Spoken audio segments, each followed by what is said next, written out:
You're listening to the Airline Pilot Guy Show. The view from our side of the cockpit door. WAPG, it's the Airline Pilot Guy. Airline Pilot Guy, episode 667. Yeah, he's up in the sky. It's the Airline Pilot Guy. Hello, you're listening to the Airline Pilot Guy Show, the view from our side of the cockpit door, with your host, Captain Jeff, broadcasting live from APG headquarters in Roswell, Georgia. Today's show is recorded on the week of June 9th, 2025. Yeah, he's up in the sky. It's the Airline Pilot Guy. Picture light and he's flying by with the Airline Pilot Guy.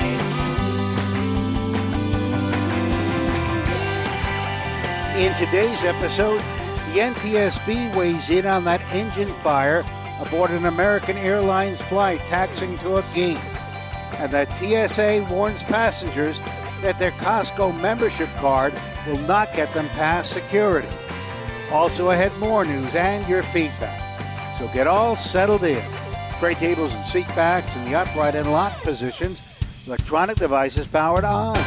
I'm Radio Roger, and Flight 667 is ready for pushback. Thank you, Radio Roger Stern. He's an award-winning TV and radio reporter currently at the number one all-news station in the nation. 1010 wins on 92.3 FM in New York City. Welcome to the Airline Pilot Guy Show, an aviation podcast covering the latest in aviation news and answering your great feedback. And joining us, yay, from her lakeside studio in South Doctor, skydiver, marathon runner, IPA connoisseur, and commercial multi-engine instrument-rated backstabbing jumper dumper, Dr. Steph. It's a lot of stuff, and I feel like I've been doing a lot of stuff. So, unfortunately, not being here on the show, but I'll get you all caught up. So. Strength training junkie, too, right? Still doing that? Strength training. Well, yeah, I did some of that last night. That's for sure. Cool. Got to do more of that. Awesome. Okay, cool. Well, we can't wait to get all caught up, Steph. And we're going to go ahead and fade that out and play this thing here from the Northwoods of the Atlanta suburbs. Race horse driver? Wait a minute. That was what I missed last time. Nick changed it. Race car driver. He's not even here. Self-taught chef and a commercial multi-engine instrument-rated pilot with interest in anything with enough horsepower to kill him, AJ Schramm. Hey, AJ. Hey, Jeff. Hey, everybody. Great to be back. Good to see you guys. Sorry about messing up your intro there, but I knew when I read that last week that something was different about that, and I just didn't catch it until now. Anyway, we'll fix it. And also joining us, last but not least, of course, is from her studio in Toronto, Ontario, Canada, retired financier and aviation enthusiast, spreadsheet master, and our producer. It's the lovely Liz Piper. Hello, everybody. Happy Wednesday. Thank you. Happy Wednesday to you. And thank you, AJ. I see that you have already changed your intro text. Appreciate it. Fixed it. All right. All right. Have a good show, you guys. Well, hey, thanks, Liz. Make sure you stay in the background and say really pithy, snarky things to us and all that. Here I am, getting my Yep, there she is. She's doing it already. All right. Very good. Well, let's go ahead and cover some aviation news.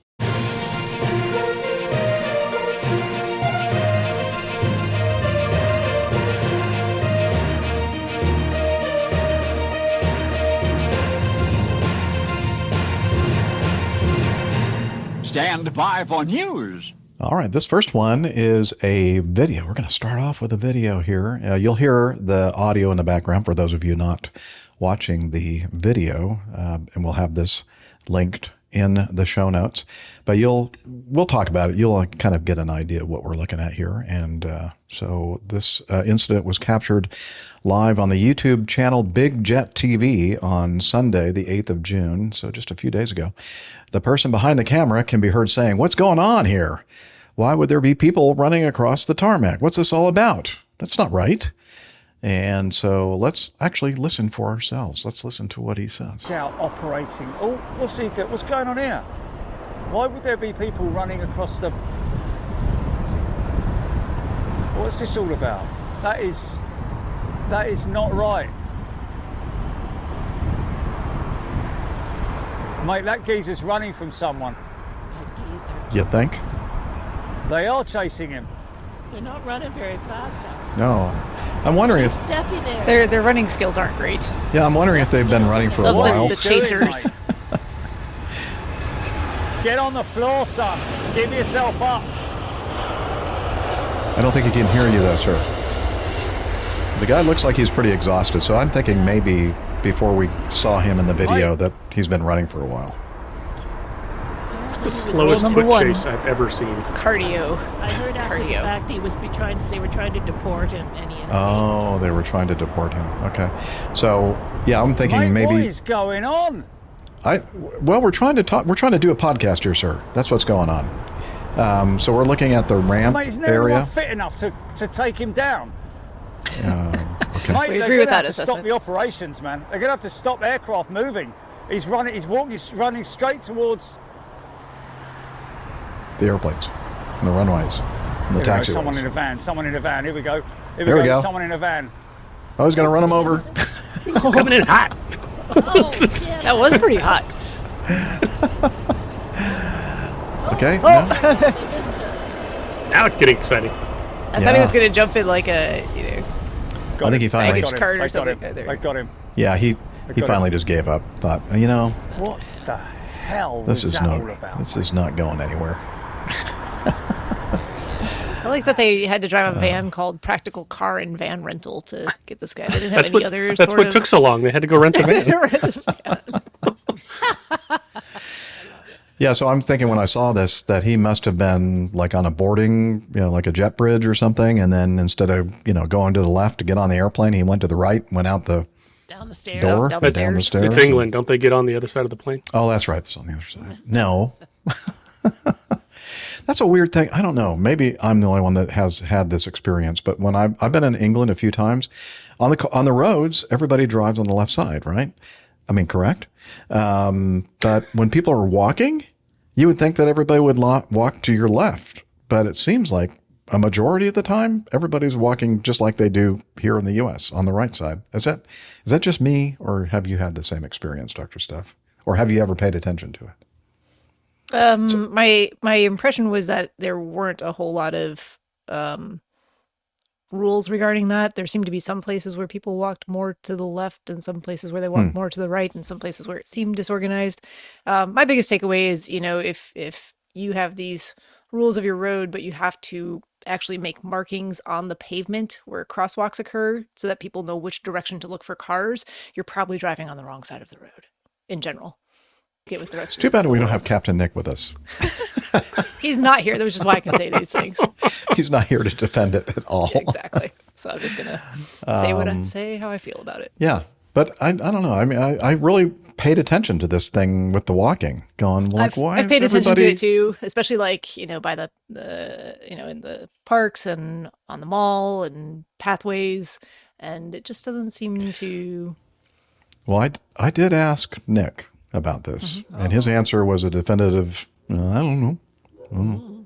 That's what I. As long as he's sure. But back to the news item. It is. Oh pretty yeah, the amazing news item. Thank you, Liz. At a big airport like Heathrow, that was able to happen, I think. Well, this is kind of the second similar story in a couple of months. We had the confused DoorDash driver at O'Hare just driving around. It's true. Like, it's not at the little podunk airports. No. It's these big No. Well, and the big airports are where they have all the big jet TV channels and stuff going on. Anyway, they got a lot more video coverage on the big airports. That might be part of it. I don't know. Maybe it's happening everywhere. I don't know. Anyway, well, that was interesting. I thought so. Yeah. Okay. Let's. We're starting off really, really early with the news item from Paddle Your Own Canoe. Yeah. This involves a preliminary report and this was an American Airlines flight. We covered it. We covered it shortly after it occurred. They were flying, I think, out of Colorado Springs, and they were heading to Dallas-Fort Worth. And shortly after they took off, they experienced engine vibrations. Actually, it says during the takeoff from Colorado Springs Airport. The flight continued the takeoff, but then diverted and landed at Denver International Airport. And then you'll recall that they went ahead and taxied to the gate. And then after they arrived at the gate, the engine caught on fire, or maybe at some point while they were taxiing, the engine caught on fire. Remember the people were out on the wing there? Yeah, there's the picture from whatever it is, probably TikTok or something. People out on the wing having a good time, having a barbecue. I think looks like it's a lot of smoke, and they're just kind of standing there waiting for somebody to get them, I guess. The actual report's down there at the bottom. If you want to. Okay. Well, let me look at the report here. Okay, and I think you already got some of these photos anyway, but I threw a couple extras in the slideshow, Liz, that had a little bit big. Well, you know what? I don't know if I did or not. I put them in Evernote. Never mind. Okay, I've got them in Evernote. Let's see. So it turns out that after the incident, the airplane was towed to a maintenance hangar. The airplane showed heat, smoke, burn marks near the right engine nacelle, right wing, right side of the fuselage, after the wing, the right main landing gear, and the right main landing gear wheel well. The on-scene engine examination found the right engine nacelle was intact, but there was dark streaking consistent with in-flight streamlines. Okay, so it was on fire in flight, apparently. The aft and bottom of the nacelle was sooted and thermally distressed, which is consistent with a ground fire. Markings and damage to the right. Okay, that's on the right engine. All the engine fan blades were present, but one fan blade platform was fractured. In addition, the lock wire of a fuel fitting on the variable stator vane, VSV, was loose and installed in the incorrect direction, the report says. That's probably why this happened. The VSV actuator rod end was incorrectly fastened and secured to the VSV actuator, allowing fuel to leak from the fitting. The VSV rod end muscle line was fractured in the weld, and the 6 o'clock seal drain of the... I'm feeling like I should play that turbo encapulator audio again. Let's see, 6 o'clock seal drain, and then, of course, I'm missing Nick going... for the seal. The inboard thrust reverser half was blocked with sealant above the lower bifurcation fire seal and in the exit tube. Oh my gosh. So basically, it started a fire. Yeah. It was like stuff was wrong and loose, and it started a fire. Exactly. And it started a fire. Yeah, it leaked. Wouldn't that have been so much easier to say than all that stuff I just read? I mean, that You should sounded have a very business intelligent. rewriting those reports in like plain English. Okay. Yeah. Like I needed to have a job. I think that's just called the news. Except you're obligated to get stuff wrong. Yeah. Okay. I can be a journalist. I can be an aviation journalist. Damn it. Yeah. Well, I don't know if you can sink that far, Jeff. I've attempted to be one, but it's just not a lucrative career for me. Okay. Anything else to say about that? They're going to keep investigating. They're going to keep investigating. They're going to find who's responsible for this, and they're going to hang them. Hang 'em Fire high. bad. Glad it didn't happen. At some other less opportune time, like in flight, where it would be difficult to manage that. Hang them. Yeehaw! Shoot them too. All right. Hang 'em high. Hang them high. All right. Let's go to this next one. This is from flightglobal.com. It's been a while since we've had any news from Flight Global. I used to look at that all the time. Let's see. This has to do with an executive order signed by President Trump ordering the U.S. FAA to take steps to repeal a long-standing prohibition on overland supersonic flight within 6 months. Wow, we put a time due date on it. He issued the executive order to rescind outdated and overly restrictive regulations originally imposed in 1973, banning civil flight at speeds exceeding Mach 1. It also instructs the FAA to issue a notice of proposed rule making within 18 months and a final order within 2 years establishing a noise certification standard for supersonic aircraft. This would cover acceptable noise thresholds for takeoff, en route flight, and landing. U.S. regulators have banned civil flight exceeding Mach 1 since 1973 as part of the sweeping since 1973, period. As part of the sweeping change, the FAA has been ordered to repeal a number of older noise limitation regulations. So I think the big thing, I think the easy part is the takeoff and landing noise levels. But I think that the in-flight, with the sonic boom thing, I think is going to be the thing that's really going to be hard to overcome. But apparently, boom, over their Overture aircraft, they're trying to capitalize on a phenomenon known as Mach. Thank you.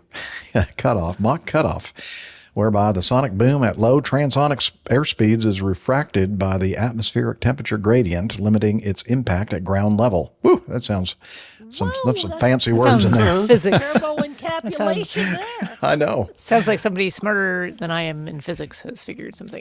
But you know what, Steph? I think they're just like looking up in a thesaurus, making these look. See if you can find some really big words. You know what? If we just say a whole bunch of things and then we get them to change the rules and then we start doing it, it'll be too late. Yeah. They'll just have to let us keep doing it. For forgiveness, not for permission. Well, that's kind of what we do here on the podcast. That's our secret. Just one question comes to mind. Yes. Have we discussed the fact that Boom Supersonic's entire goal is to not have a boom? Yes, it's kind of ironic, isn't it? The name. Something's off there. It's the light and I'm not a doctor though. And I've always thought, marketing wise, anytime you're talking aviation, the word boom, not great. It's not usually associated with a positive, good thing. So they should be shh, aviation. Like whisper jet, even what was it? Was the 7? I think American called several of their airplanes whisper jets, and they were all noisy as heck. Super noisy. Brilliant marketing. Yeah. Anyway. Okay. That's enough. Yeah. All right. That's enough of that one. Let's see. You have something in here, Liz. It's kind of interesting. It's from visualcapitalist.com. It's a map. I scan these sources. It's interesting. I don't know where you get these things, but they're very interesting. And so throw that thing up there. There it is. Yeah. All right. So air traffic control shortage. This is a map showing several places here in the U.S. that are suffering understaffing. For most of them, I think, are control towers, but some are TRACONs, terminal radar control, basically radar control, right? Approach and departure control. Correct. And approach and departure, yeah. Yeah. So it has some color coding on it to make it really interesting. Looks like the number one understaffed location on this map is Rochester, Minnesota. I think they only have 50% or something. Those people flying into the Mayo Clinic, you're in trouble. Oh yeah, the Mayo Clinic. Mm-hmm. That's where. They have a couple of different locations, but that's the main one. Yeah, You're right, Liz. Rochester Tower is 47.8% staffed. Waterloo Tower in Iowa, that's not a very big place, 56.5%. Let's see. The first one that I see that's kind of a bigger tower facility is Oakland. They're at 60%. North Las Vegas, I'm thinking North Las Vegas is probably an executive airport.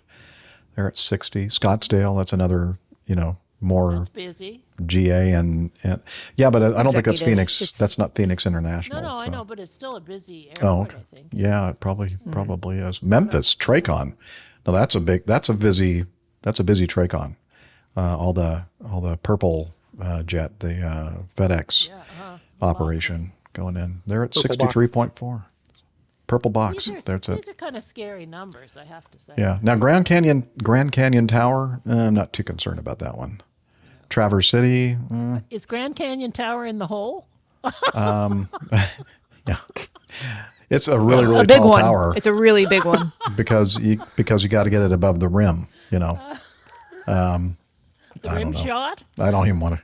Oh, rim shot, did somebody say? Boom. Oh, there's boom. I'm tying it all together. Okay. I think that's enough. That's enough of that. So basically the story is, and we know this because that's one of the issues that were uncovered at that terrible tragedy at the beginning of the year in Washington, DCA.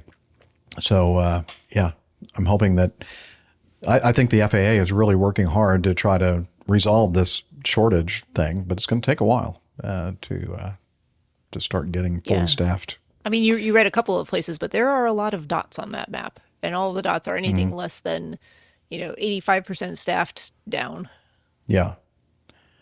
Yeah, and what that means is, and we know some people, friends of the show, in fact, a couple that, do their own podcast, that are having to work a lot harder than they used to have to because they're doing a lot of overtime and everything else. And I mean, overtime pay is good, but after a certain point, you can't give enough money to make somebody, show up to work when they should be, at home or resting or enjoying their family, all that kind of stuff. You can only go so far with that.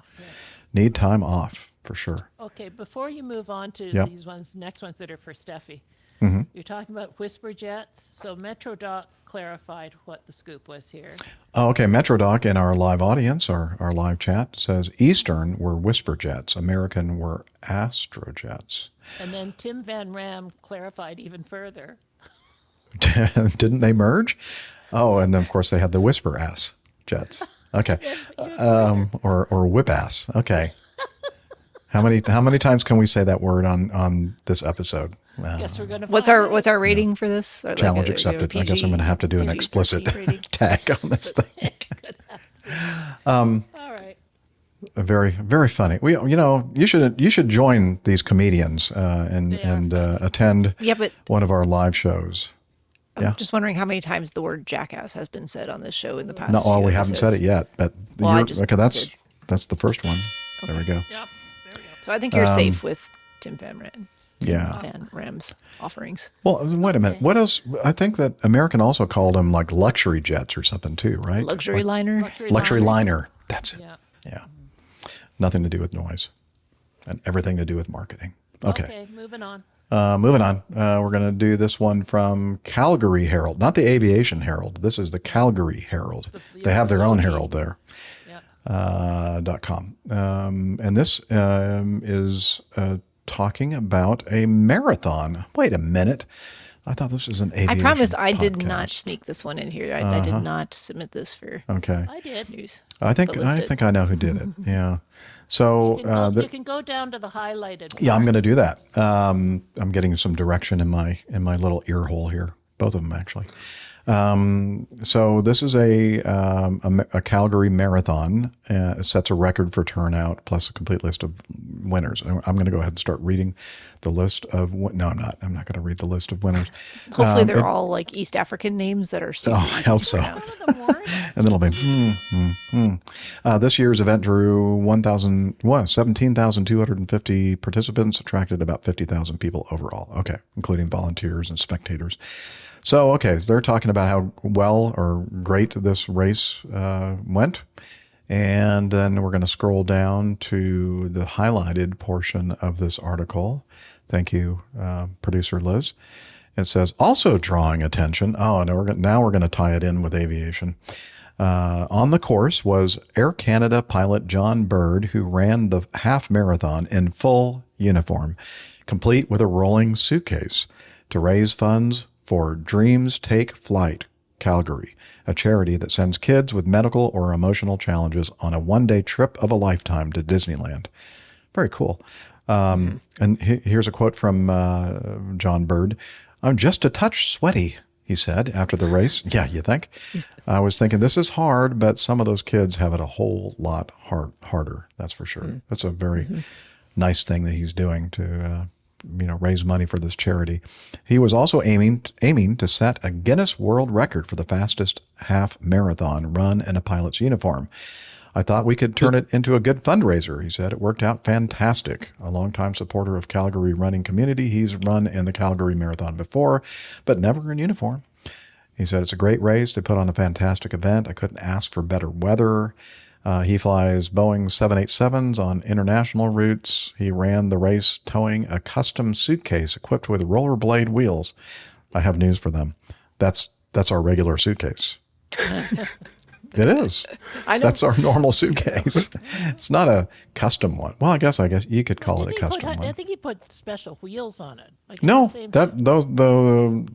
all of our suitcases have rollerblade wheels. Oh, okay. Yeah. He said he did leave it empty today, he joked. Although, you know what? I don't know if you guys would agree with me or not, but sometimes when you don't have anything or not much at all in your suitcase, the thing gets like really unstable. Yeah. Yeah. I would imagine you probably had something in there. There you need a little ballast. Jumping for joy. Look at that. So, Steph, have you ever run a race in a pilot uniform? No. Or wait. So, describe to us your pilot uniform when you go up there and do your jumper dumping. A lot of times, if it's like this time of year, I just wear a tank top and shorts. Okay. So you have running in your sneakers. You always run. Yeah. So yes, actually, every race. Now, if you had like a uniform like this Air Canada dude, I have not run in a traditional pilot uniform. No. I think the hat's a nice touch too. The hat is a nice touch, Liz. I mean, he's in the full double-breasted. It's a nice looking uniform. He's got his Oxford shoes on. That's tough to run. Yeah, he's not wearing running shoes, like sneakers or trainers of any type. Those are they're shoes. Like regular shoes. Wow. Yeah. So this is a super common thing that happens at the London Marathon. People will dress in all kinds of costume, fancy dress, specifically with the goal of, obtaining a Guinness World Record for the fastest marathon time dressed as whatever. I mean, pick something that's never been done before, you're going to get the record. But they validate and verify those things. I have been very humbled in the London Marathon on every occasion that I've ever run it by someone passing me who is wearing some sort of ridiculous costume that I didn't think it would be possible to run so fast in, including a smaller, older lady from, I think, Mexico, dressed in like traditional, with like the long, like a red dress, the skirts, like a hat, crinolines and everything, and shoes with heels. She was running as fast as I was in shoes with pointy heels. Speaking of that, Neil, in our live audience, always the comedian, he says, awesome achievement. Next year he has to do it in a full flight attendant uniform, including heels. I'm on the phone with Air Canada right now getting his number. So he's welcome to try that. I can tell you I can't walk in heels very well. Got another one. In heels and pushing a beverage cart. Beverage cart, that might be kind of nice. Kind of give you a little extra added stability, right? Once you get the momentum going. And you have the cold beverages inside. And cold beverages, I was pleased that I was running faster than the person dressed as a telephone booth. But it was not like one of the traditional like red London telephone booths. It was gray. And as I was coming up, I started behind them somewhere. So I was in the process of passing whoever this was. And my first thought was it was just like a porta potty. I was like, are they running dressed as a porta potty? I think that was all just aerodynamics. It was just great. Yeah. I was like, I don't know. Nice thing is you always have your toilet with you, so you don't have to worry about That's why you love your RV. That's one of the big reasons why I love that RV. Yes, Metro Doc has a question here. Has a serious question. Jeff, do pilots have summer and winter lightweight and heavyweight uniforms? Well, I mean, some did end up having different weight uniform fabric back in the days when we were required to wear the full uniform, including the jacket. during the summertime. And then at some point, but most people didn't. Most people, just got like a regular medium weight, not heavyweight, not lightweight. All-season tires. Like an all-season kind of fabric. But at some point, actually, at some point before I was hired in late 80s, they contracted for a time of year that they could just wear the uniform without the uniform jacket. So they could wear a short sleeve shirt or a long sleeve shirt, but most of us wore short sleeve when we wore the summer uniform. And so it was everything was the standard uniform except for the jacket, so you didn't have to wear the jacket. But and what about an every overcoat? year I had to I couldn't remember. I don't know, it's the weirdest thing. I'd have to look it up every year. Okay, what day is it that the summer uniform sets in, and when do we have to wear the winter uniform? And I'd forget every darn year. But it was like a 5 or 6 month period, I think, about half a year. Did you Did you have a uniform overcoat, like for the winter time? That was something I did purchase initially, a London Fog coat, which was sort of in style back in the late 80s, and then through the 90s and the early 2000s, that was completely out of style, and people were wearing like shorter overcoats and different fabric, and it was more stylish what they were wearing. My London Fog that I purchased, I don't think I wore it until like 20 years after I bought it in my initial training. So it was like sometime in the 2010s. You waited for it to come back into style. It came back into style. And people would Trendsetter. go, "Damn, you're looking good in that London Fog." And I went, yeah. But I bought this thing 20 years ago and I haven't worn it. It was like brand new. Yes, ma'am. That was just a Navy overcoat. Like, it wasn't a Delta issued Navy overcoat. No, it wasn't a Delta. Well, it wasn't. So let me tell you about the Delta uniforms. Until just recently, when near my retirement day, they actually changed the uniform a little bit. It pretty much still looks the same as it always has. But they went with a double-breasted, which was the standard issue. But they also went with a single-breasted because guys were complaining about the double-breasted because they thought it looked too old school and stodgy and that kind of thing. But before that, what was I? Now I've lost my train of thought. Delta what was your question? Delta. So Delta had a specification for what the uniform was. And guess what it actually was? There are let me put it this way. A lot of the pilots that Delta hired were from the military. And the majority of the military pilots that Delta hired were from the Navy. Okay. If you've ever looked at the Delta pilot uniform, the double-breasted uniform, it looks identical to the Navy dress uniform. It's because it's pretty much the same vendor. In fact, my last uniform that I purchased from a vendor that supplies those dress uniforms to the Navy. Cool. But the actual overcoat, to answer your question, Liz, no. That was just something you purchased. They had like basic specifications, for it, but you could buy your own, and yeah. Okay, let's just wrap this up with Neil's comment there. Okay, we're going to wrap this item up with Neil's last comment. On this anyway, summer uniform in the South is the industry standard mankini, right? Yeah, that's like the extreme summer uniform. Yeah. Only when you're flying to like Caribbean destinations. Or Dubai or something. That was wasn't that the Hooters pilot uniform? Hooters Air. Oh, it could be, the Hooters pilot uniform. Yeah. Okay, this next item I did not submit. It was submitted by Sam Dawson. Okay, so Liz is not taking any blame for this next news item. This was sent in to us by Sam Dawson out in Los Angeles. And what's the title of the item? The title of the article is a 73-year-old Cretan. No, at the top of the Evernote thing. Thank you. The subject line for the news item is Dr. Steph's next challenge? ? So it could be. I don't know. So the article that he links us to is from Greek City Times. Okay. Greek City Times. And the headline is 73-year-old Cretan runner inspires at Athens Marathon. And then, of course, Liz has an editorial comment. I've never thought of Steph as a cretin, but apparently Sam does. Heraklion? Is that how you... Heraklion, yeah. Heraklion native Idomeneus Avramakis once again captivated spectators and fellow runners at the Athens Authentic Marathon. The 73-year-old retired regional employee, known for his distinctive ancient Athenian hoplite attire, completed the challenging 42-kilometer race in 8 hours and 4. Wow, is that a double marathon, Steph? Nope. 42 kilometers is a standard marathon. 42.195. Oh, okay. Oh, 26.6. I'm thinking 26.2 miles or miles. 42 kilometers and 100. Okay, so it was a standard marathon. It took him 8 hours and 47 minutes. Beat that, Steph.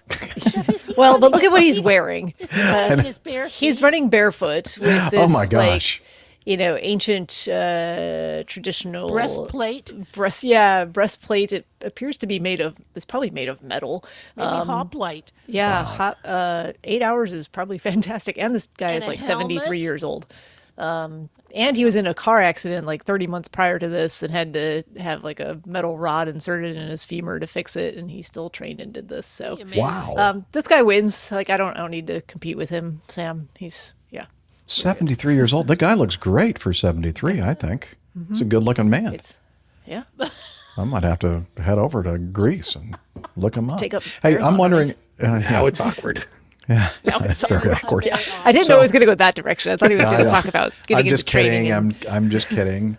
But I'm wondering if hoplite is like Bakelite. Like Yeah, that. maybe. Just let hard- me see if I can find out. Okay. I think it's pronounced hoplite. Oh, is it? No, I'm just making that up. Okay. Well, anyway, I didn't realize you were an expert in this. Ancient languages is one of my passions. Languages and... Hoplite is a heavily armed foot soldier of ancient Greece. Oh, a heavily armed foot soldier of ancient Greece. Has nothing to do with Hoplite. The material it's with made the of. materials. Yeah. Huh. Interesting. All right. Cool. Yeah, good for him. It's I love from- it. Okay, excuse me. It's Yeah. supposed to come Today is from the first- word Yep. hopla, meaning tool or equipment. Oh, anyway, there you go. Okay. Very interesting. Anyway, Steffi, there's 2 inspirational runners for you. Excellent. Sorry that we've turned this into the running podcast. Well, I mean, when people think of you and they think of running. I have a lot of running to talk about, so we'll, Okay. There. we'll get there Let's in a do minute. this. Okay. Unless you want to do San Diego, this next one's the last one. The Let's Costco we'll part. skip San Diego, and we'll save that for the next episode. Do this one because Roger teased it. Yeah, Roger did tease this one, and it's a good one. So I'll play the video, although I don't think they really talk about the particular card in the video, but we'll talk about that in a second. So this is a local news outlet up in, where was Is it somewhere in the Midwest? Please tell me. I didn't look, but I'm wondering. I think it's Philadelphia, actually. Oh, okay. I recognized the airport. Anyway, so we're ready to play it. Let's go. Let's go. Today is the first day that TSA is checking for real IDs. In order to be able to get through the checkpoint, you should have a real ID compliant driver's license or state identification or a passport. But right now there is a secondary search if you don't have a real ID on you. It'll make your time through the checkpoint a little bit longer, but they are allowing everybody to fly. I'm happy. We weren't sure what to expect today. We weren't sure if people were really listening to what we've been putting out there, but it appears that the message has gotten out. So we're flying out of Philadelphia today, going back to Kansas City. I feel I've been pretty well prepared. I've had real ID on my ID for a while. I got to the airport. They asked for my real ID. I said I didn't have one, or I didn't know if I had one. They looked at my license. They said, here, take this piece of paper, call the DMV, make an appointment. As I'm going through, they're just going to do extra security, and they'll take my photo. There was absolutely no problem today. I have a passport, and it went fine. I don't have the real ID, but the passport worked great. Is that implying that before today, fake IDs were totally acceptable? Totally fine. Yeah, it didn't have to be real.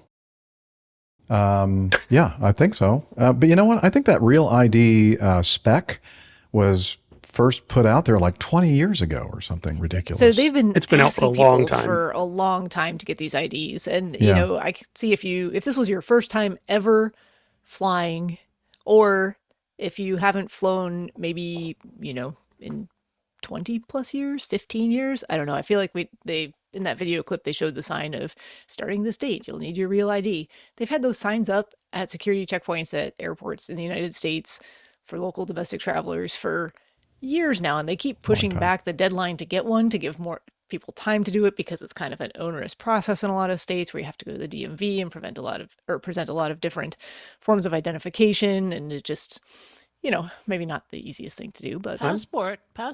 No. Passports. Yes. So not everybody your has a passport would always been considered a real ID. But what were some people using here? Well, Jeff? hang on. So one of the characteristics of your driver's license being, you know, qualifying as a real ID is there's like a little star in it.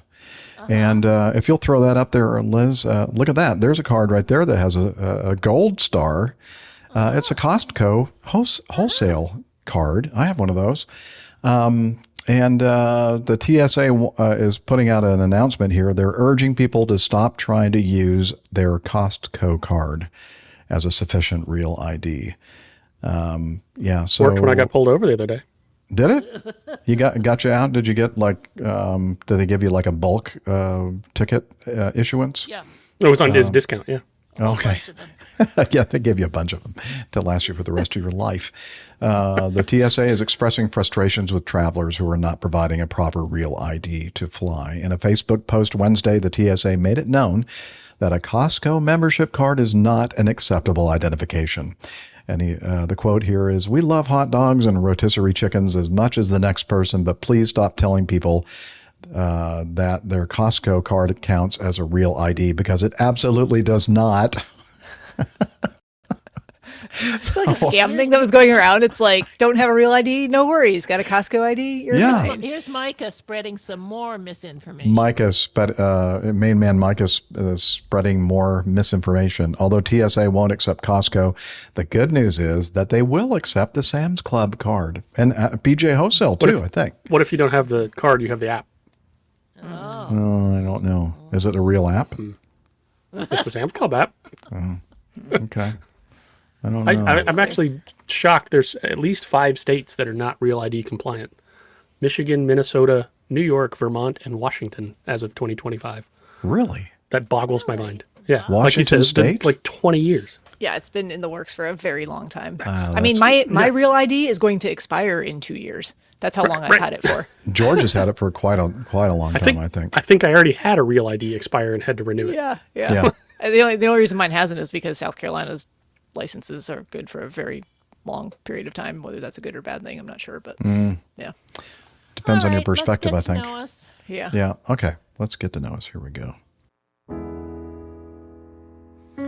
Getting to know us, the segment of the show where we get to find out what the hosts have been up to since they've been on the show.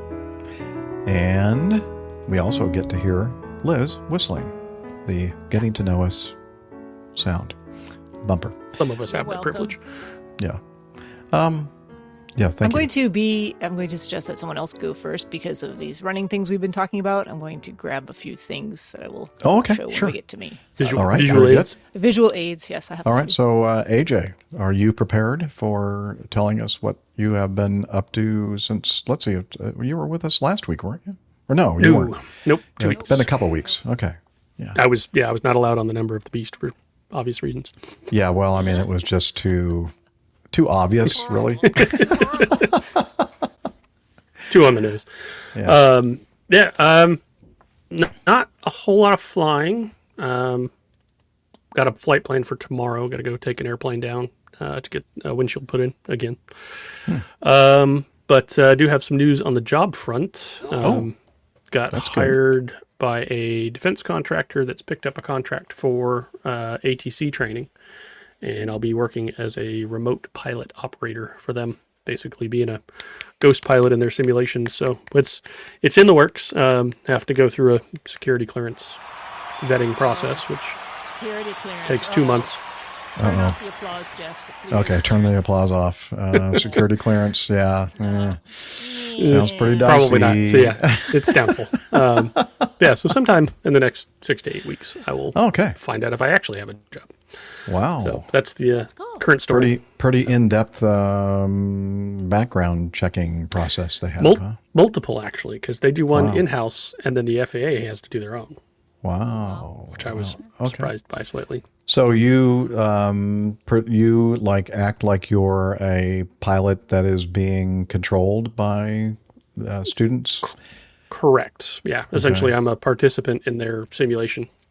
And do you get to do like stupid, wacky things just to mess them up? Or I guess maybe you don't know all the details. Yeah. Okay. Don't know yet.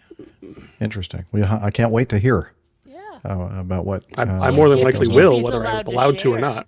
Yeah, true. All right. Anything else going on with you? No, other than that, it's situation normal. All right. Very good. Good to hear. Steph, are you ready? I'm ready. All right. The last time I was on the show, was that just before Memorial Day? Was I on the show after that? Can someone check? Staff. Sorry. I don't know. Staff. Here, I can look it up. I think so, because I don't think I talked about the race. So I've done a couple of road races in the Chicago area, and I think both of those were after the last time I talked to you guys. I think the last time we talked about one? London, or the islands, not London. We talked about the Canary Islands. Canary Islands, that's what it was. Definitely. Then you guys sang Happy Birthday to me, and then I don't think I was on the show after my birthday, which was Memorial Day. Yeah, I think it was weekend, 664 was the last one you were on, right? I think so. Okay. Well, I don't think we talked about the 10K run that I did on my birthday, correct? That was in... Yeah, okay, sure. I don't think so, because I think I would have... I don't think so. Remembered. So I did a series I don't think we did. Races in Chicago. The first was on my birthday. Sorry, there's some dog animosity happening behind me all of a sudden. Hey, that's fine. I think that's good what's ambiance. happening is Truman is trying to be overly affectionate with Taco, and Taco is resisting. He's not in the mood. He's not in the mood. So, their timing is great. Let me back up.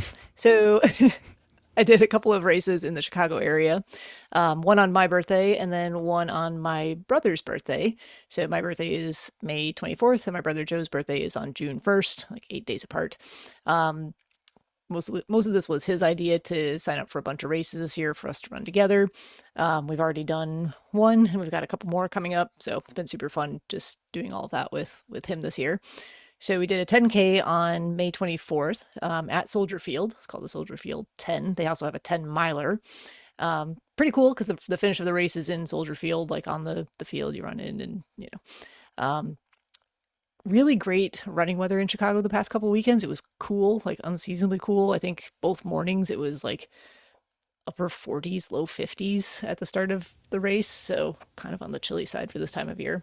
So at Soldier Field, would you have to dress like that Cretan yes, you have hoplite to dress dude? like a soldier to participate. Oh, just wondering. I looked it up. I was totally kidding, but it is actually pronounced hoplite. Oh. In the hoplite. Greek. Hoplite. Hoplite. So, very good. Thank you. No, I wore my usual pilot uniform. Your pilot uniform. Okay. These were kind of some of the first real races back after I had knee surgery last year. So, had a good couple of races. Both of my races were within, they were second personal bests. So I didn't get personal best time, but second fastest time I've run over these distances. That's so great. For the 10K, that was good. Fast enough for the 10K at Soldier Field to get second place in my age group, which was very cool. So I got a Soldier Field 10 little glass for that. Nice. Yeah. In addition to the, participant medal. But the best thing was they had a really big like vendor expo type area at the event that was open How to many everybody. shoes did you buy? I bought no shoes, but I got some free cereal. I got 2 boxes of this cereal. Okay. Liz knows what this is. Oh, nice. It's called Poop Like a Champion. Poop Like a Champion. I can tell you it tastes like cardboard, but I think it works as all advertised. Fiber. It's 100% fiber. At least it doesn't taste like poop. 82% of your daily fiber per serving. There you go. Wow. Yeah, it does not taste like Is anybody else afraid now what Captain Nick is going to do with the cover art for the show?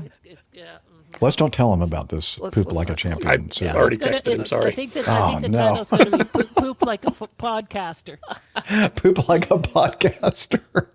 That's good. Should it be like Poop Like a Pilot? Poop Like a Pilot. Poop Like a Pilot. That's even better. I like that. Yes. Wow. I like it. Poop Like a Pilot podcaster. A lot of alliteration. So And many Captain places Nick to go loves with that. alliteration. Okay, I'm sorry, Really Steph. No, it's okay. It's okay. So the second race was on June 1st. That was a half marathon. That was part of the Chicago Distance Series. So we already did the 8K run in March. The third race in the series is the full marathon that happens in the fall. But now we have our second medal here. And like I said, second fastest time I've ever run in the half marathon. Just under an hour and 45 minutes. So it was like 1:44:58, I think. A lot more people running that, so I didn't get any age group prizes, but I was still like, I forget exactly where I came in ranking wise, but it was, I was quite pleased with how that went. Good. And especially since, I don't know, I've been kind of having, we'll go into some personal medical stuff for a second here. Just out of nowhere started having kind of a side stitch on the right side. Not necessarily tied to like working out or running or anything. It started about a month ago and I kind of ignored it at first because it wasn't that bad, but then it just wasn't going away. So I actually did get it checked out. I've had scans just to make sure it's on the right side. So I want to make sure it wasn't a gallbladder issue or appendicitis or something, that needs immediate attention. All of that came back. Looks totally fine. I'm going to have a few more tests just to make sure there's nothing else less concerning, but maybe still in need of attention. But it just won't go away. And it feels muscular to me, which is why I was not real concerned at first. It just feels like I've overstretched the abdominal wall muscles. But it doesn't always bother me. It definitely doesn't bother me when I run, when I swim, when I cycle. One of my work partners was like, it doesn't sound very muscular then if it doesn't bother you when you're using, engaging those muscles. Yeah. So I've been going to PT the past 2 weeks, and that actually seems to be helping. So kind of supports my theory that it is indeed muscular in nature. And maybe I don't know, I don't recall any one particular exercise or workout that I did that caused it, but it won't go away. It's kind of frustrating. Wonder if it's that cereal. No, the cereal was well after the fact of it starting. Oh, okay. I think the cereal would help though. Maybe. Oh. You want to get know. things kind of moving through. Yeah. Yeah, it might overtax those abdominal wall muscles Abdominal or wall something. things, yeah. So in addition to being, super busy with work and doing all this travel and running and stuff, I've been trying to figure this out. So that's been kind of eating into my evenings, getting some, just making sure I'm taking care of myself. So, Right. yeah. But Okay. everything seems to be checked out okay. So hopefully it'll Good. just go away. So, and it's been a while since you've had some of those tests. So, as you said, it's probably getting. Yeah, I have results on everything that PT. I've had results on everything that I had have done so far, and nothing was concerning. Yeah. So. Okay. I don't know. Low. Neil thinks it's a low IPA level. Yeah, that can I've actually cut some of that out too, just to see, trying to Did it get get worse? healthy. No, it did not get worse. Here's the crazy thing: nothing seems to affect it. Nothing seems to make it worse. Nothing seems to make it better. Sometimes it's worse. Sometimes it's better, but it doesn't seem to be related to anything. So I'm not sure. If anyone's listening to this and thinks they're like a Dr. House and is like, ooh, I know what that is, let me know.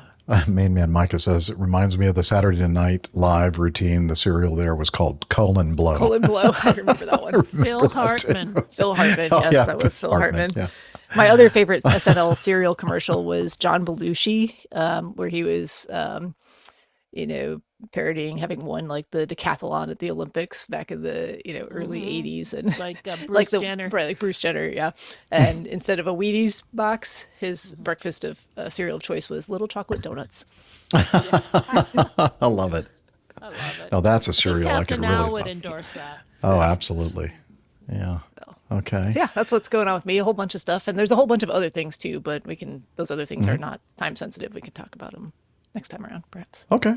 Or if you want to talk about them now, you're we'll more talk than about it, okay. but those other things will still be there in a couple weeks, and we'll have more information. So yes. All right. Very good. Well, Captain Jeff. speaking of, okay, before I get to Main Man Micah and a couple of meetups up that way in Portland, Maine.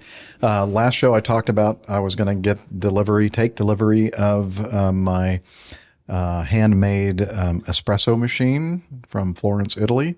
I'm going to show you a picture of it on this this brochure thing that they gave me because, well, I guess I do have some pictures on my phone of it, but I did get the thing. It came in a palletized box. And I foolishly decided that I could ignore the instructions that say that you need to have like 2 able-bodied people like lift it up from the floor because that's where the box is. Does palletized mean it tastes good? Did you also strain your abdominal wall muscles? Actually, I strained my lower back muscles. And I knew as soon as I looked at that thing up, I'm thinking like, what's? I think it's a little over 70 pounds. What's 70 pounds? No problem. Well, maybe if I was like maybe 30, 40 years younger, that wouldn't have been a problem. But at my age, which is 66, yeah. So I kind of overdid it a little bit there. Got it up onto the counter and moved it around a couple of times from counter to counter to counter. But yeah, it's been a lot of fun. You didn't learn your lesson the first time? Well, but the second and third move, I'd bring it up right against my torso and didn't have to do any bending over, so it was all my upper body strength basically involved with that. And if that's wrong, I'm sure somebody will let me know. But yeah, I think that the initial, the deadlift from the floor up to counter level is what probably did my back in a little bit.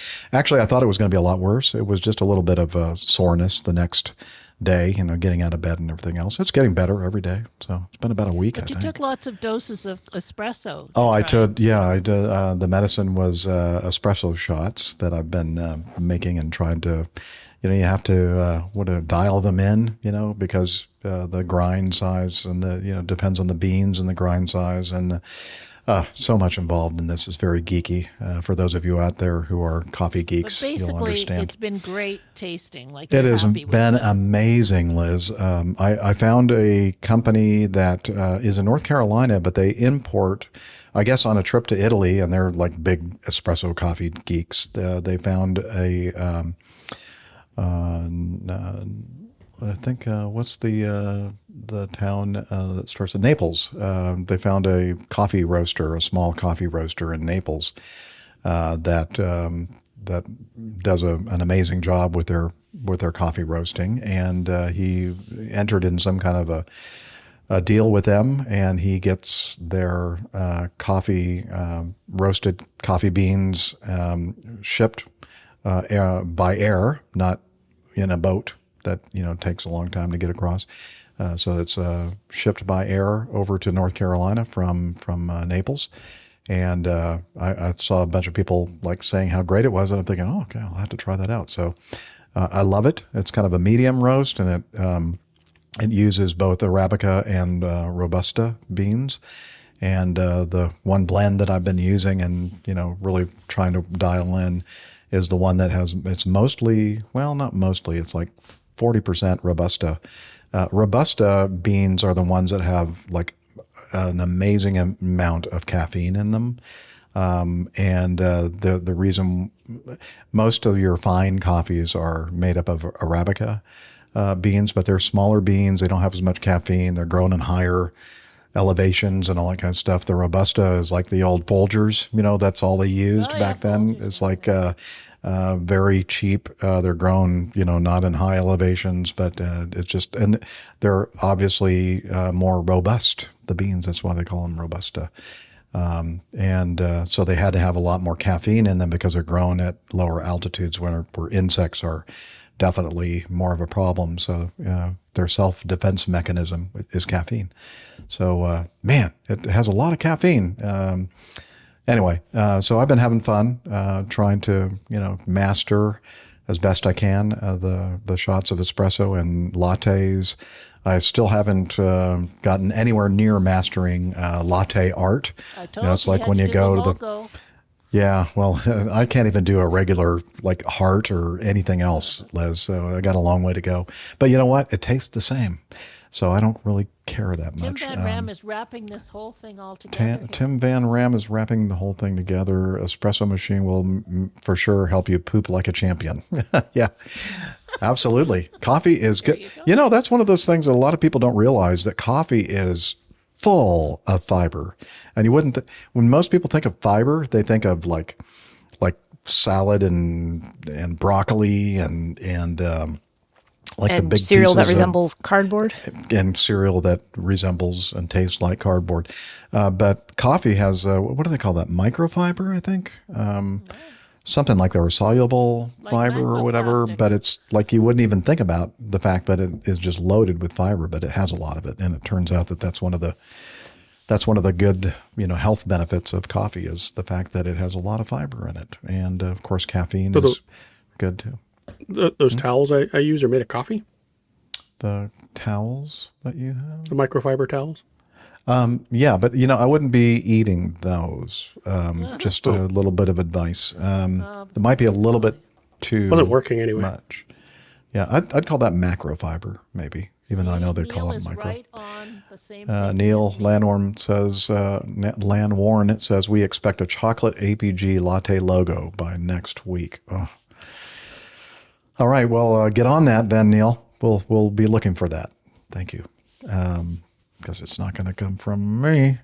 Anyway, so I've been enjoying. Oh, and then I think we had a discussion last episode about, somebody asked the question: is this going to be something that you're going to put in your caravan or your RV or whatever? And I was thinking maybe, but after my experience with deadlifting more than 70 pounds off the floor, and the fact that it takes up a huge amount of counter space, no. I am not putting that in the RV. No, not going to happen. It's just, nope. I learned my lesson. Anyway. Before you get to Micah's audios, do you want to go over last week's cover art in Nick's absence? Okay, yeah. I'll give it a shot, although I'm not sure I can really definitively tell you exactly what Nick was thinking. And there was something in there that I didn't even really pay attention to until after I published the thing, and it's up on the board here. The Number of the Beast was the title of episode 666, and I don't know. They say, some people are saying that werewolf that beast kind of sort of resembles me. I don't see what they're talking about at all. That doesn't look like me at all. maybe the mustache, I don't know, and the eyebrows and my glasses. Yeah, it looks very much like me. Oh, what happened? Oh, sorry. Oh, okay. So let's see. I'll try to hit all the elements here. The show number is in the moon in the background. You can see the 6 and I see two of them. I don't see the third one. No, I guess it's kind of faint, like a faint outline of one right behind my head. I'm kind of blocking the first 6. So that was kind of pretty easy to find. I'm not sure I know where the logo. Oh, it's logo. Right here at the top of the lamppost. Oh, at the top of the lamppost there. It's not a lamppost. It's a cross. Like a cross. With a grave marker. A grave marker, okay.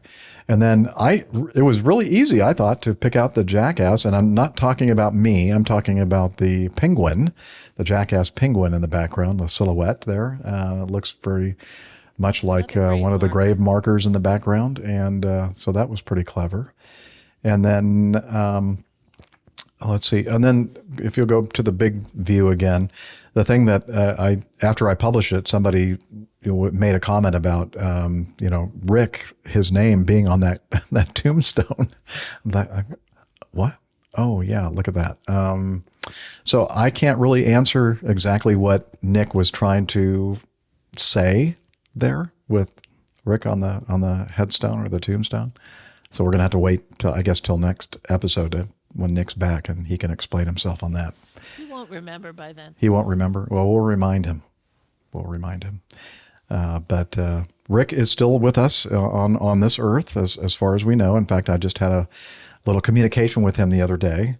I might be going down to, I am going down to Miami in the RVS. I'm going to be a chauffeur for my choir director and her husband. He has a high school band reunion or something like that he wants to attend, and I volunteered to drive them down there in the RVS. And we're not going to be actually camping in it or staying in it overnight. We're going to stay the first night in his mother's home in Ocala, and then for the reunion in Hialeah, I think Hialeah High School. Hialeah, I'm sorry, not Hialeah. Hialeah.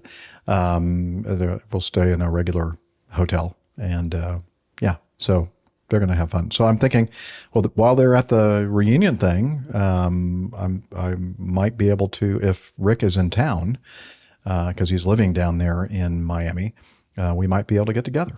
So until he sees that cover art, and then once he sees that, maybe he'll be unavailable. Anyway, so hopefully I'll get a chance to meet up with Rick, and I'll be able to report that in a future episode. What else is going to be happening here? You're going to have some Micah audio. Yeah? Oh, yeah. So we have some, speaking of meetups, Micah has been an amazing host up there in Portland, Maine, a beautiful city up there in Maine, which is a beautiful state. And he sent some feedback, and I guess we can start with should I start with Stephen Ivy? Sure, yeah, I think that's okay. The order.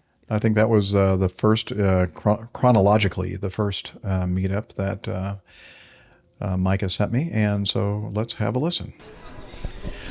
Okay, so we're back here with pilot Stephen Ivy, Captain Stephen Ivy, and we've got good news and bad news. I mean, the last time Stephen was with us, just a few months ago, he was flying on the Phenom, but, well, he's not anymore. But, well, Stephen, what happened? I upgraded back to the Challenger 300 series. And what made you decide to do that? Well, money. And also wanting to be able to stand up and stretch my legs on long flights, unlike the Phenom where I'm slouched over, having to walk around and everything. Well, having been on the Phenom and seeing that even I couldn't stand up straight, and seeing that cockpit, and you couldn't even stretch your legs out, and then seeing the Challenger today, wow, what a difference. Yeah, major difference. You can actually stand up and have some space above your head. You can do yoga in between the seats if you really want to. And then there's also some cabin amenities. We have a microwave on board that the Phenom doesn't have.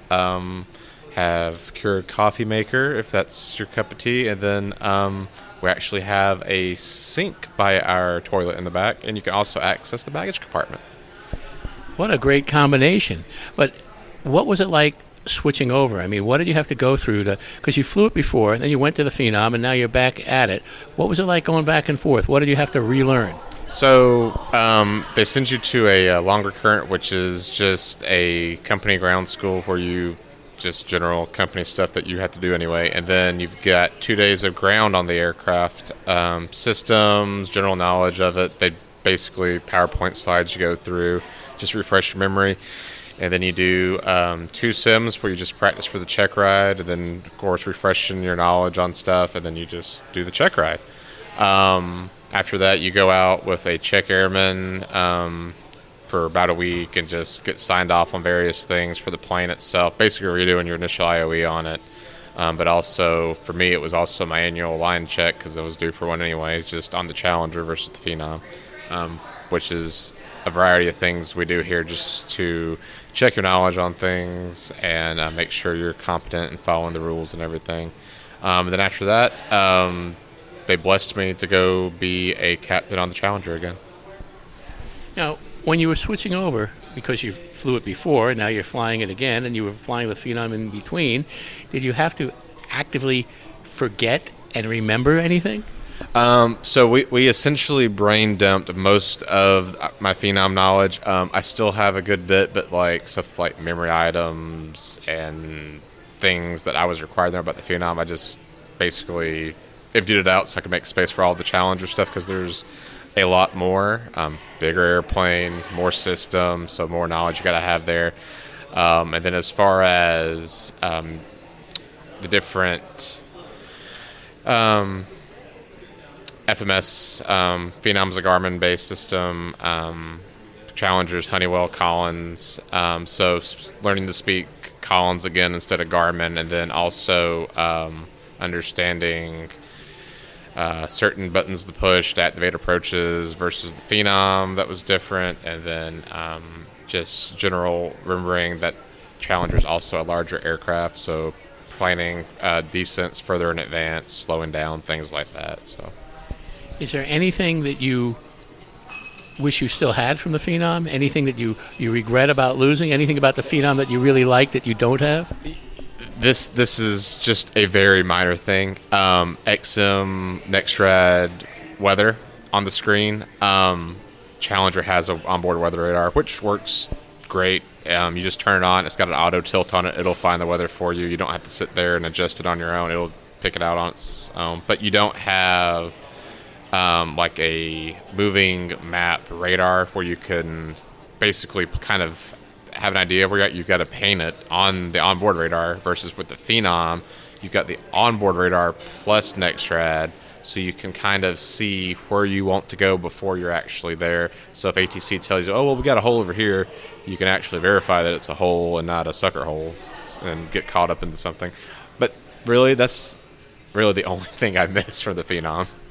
Now, with the Phenom, you were flying a lot of short legs, a lot of short hops all over the place.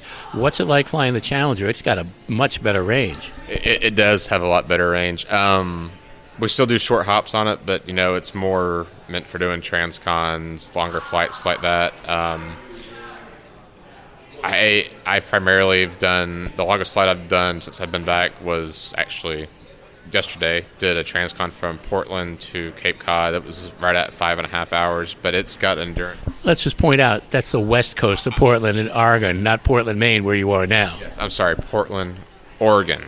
But we're in Portland, Maine now. Anyway, Challenger's actually got range to cross the Atlantic, and they could go out to Hawaii too. So definitely could do longer legs than the Phenom. So I haven't had the opportunity to do those yet, but hopefully we will in the future. So you think you're going to be going out to Hawaii and cross the Atlantic? I was supposed to go to Hawaii on my UOE, but we got behind. We didn't have the duty time to do it. And, doing here, you got to be signed off specifically to do Hawaii or specifically to do the Atlantic. Most of our aircraft do not have CPDLC, so you have to do it old school with the radios and everything and report your positions and things like that, which there's a little bit of learning curve. And then we also have to manually check off the different waypoints and stuff as to where I believe most airliners nowadays, CPLC will report their position and log it all for them, as to where we have to do it all manually. Now, the company that you work for, as we discussed before, it's a fractional ownership company as well as a charter company.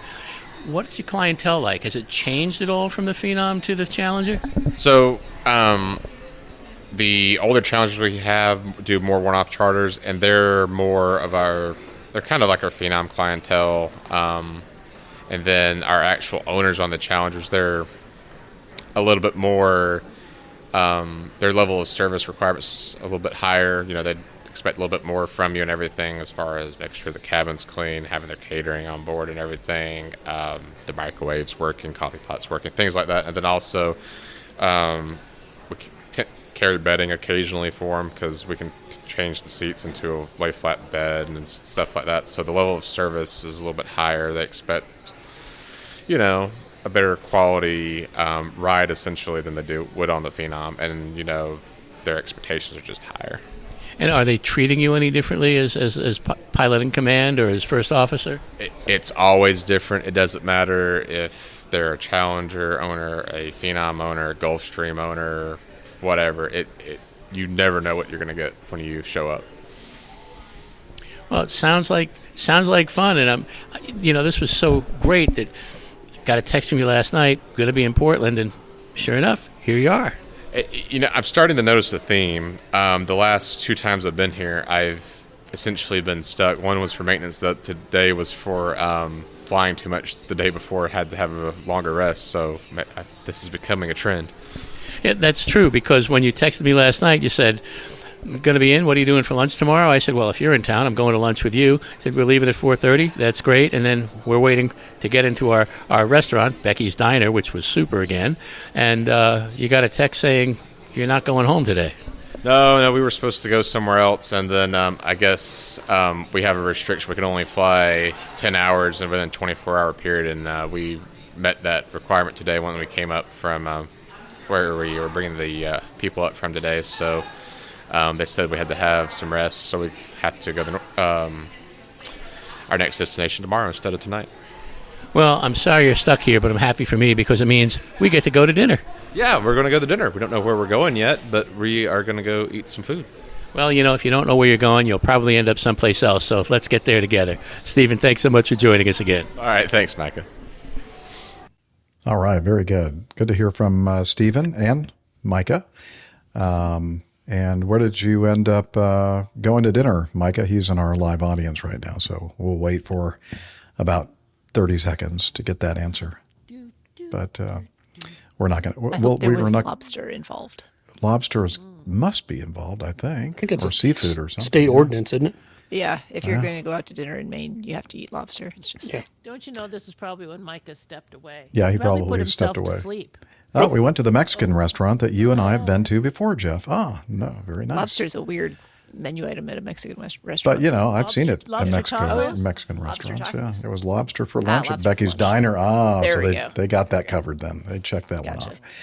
Okay. All right. Very good. Very good. Good. Well, we also have another meetup that main man Micah sent in, but we're going to save that for our next episode. It involves someone that many of you out there listening, the name you'll recognize, and we're just going to tease it. It'll be on the next show. All right. He's a chicken nugget lover. He's a chicken nugget lover and a competitive chicken nugget eater. So, as long as he's not a competitive chicken nugget lover.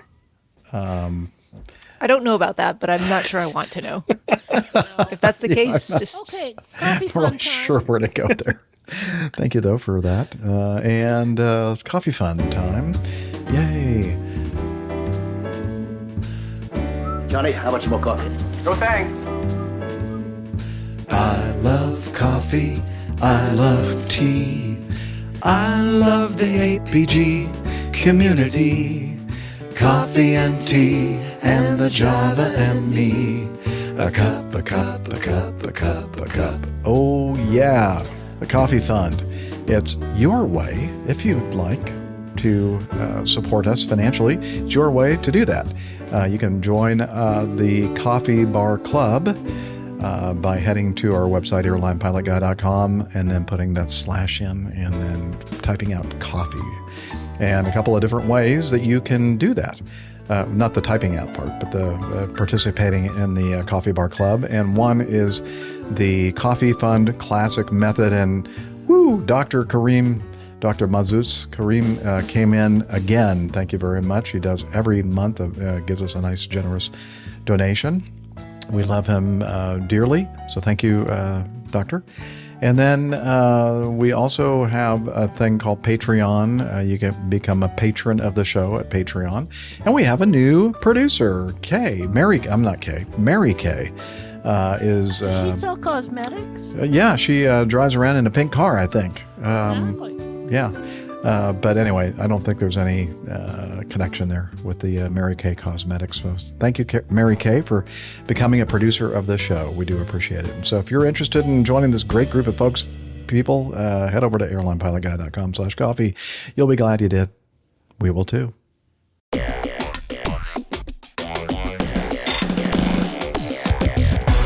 Captain, incoming message.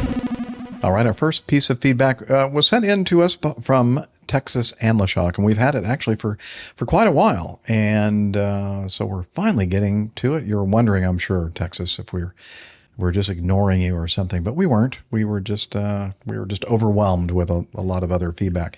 So Texas Anla'Shok says, greetings, Captain Jeff and APG crew. I've shared things a few times from a channel called Ocean Liner Designs. The ocean liners versus airliners video, for example. Yeah, I think that was the last one that we covered. Well, recently, this guy, the host, he has begun to branch out and start spin-off channels. This video is a brief introduction to his new channel. I could talk more about it, but I think he could do better than I could. This is Texas Anla'Shok signing off. And then he gives us some suggestions of where to go in the video. And so let's see. It's been a while since I've set this up. So I think let's see what I did. Okay. Are we ready to go with the video, Liz? All right, here we go. I love the music. I love the airplane. Yeah. Awesome. Ladies and gentlemen, it's your friend Mike Brady from Ocean Liner. Nope, that's not right.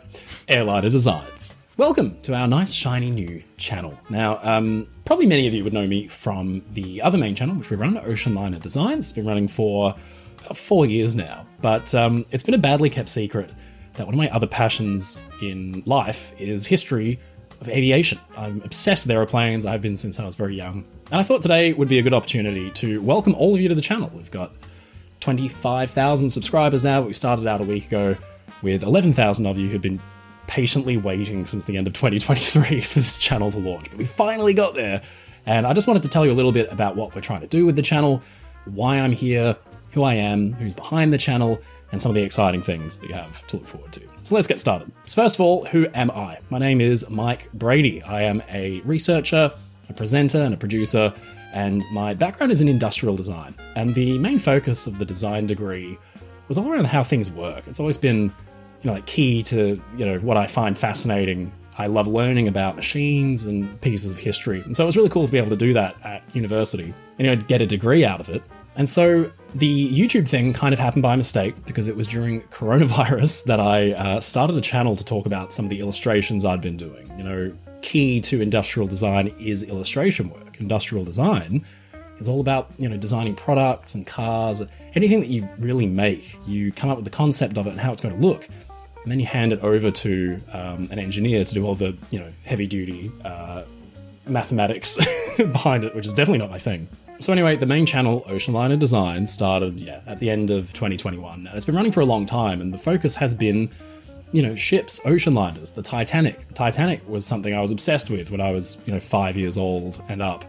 And it happened that way because I accidentally was exposed to the James Cameron movie when I was way too young. I was like 4 or 5 when I saw it for the first time, which made an impression. Movies have always played, a huge role in what I get interested in inevitably. So let me tell you a little bit about my origin story with aircraft and how I got interested in them. I used to walk home from school and we would have a channel that would play old films, and they would do, we're going to go ahead and fade this. Oh, that's not the fader.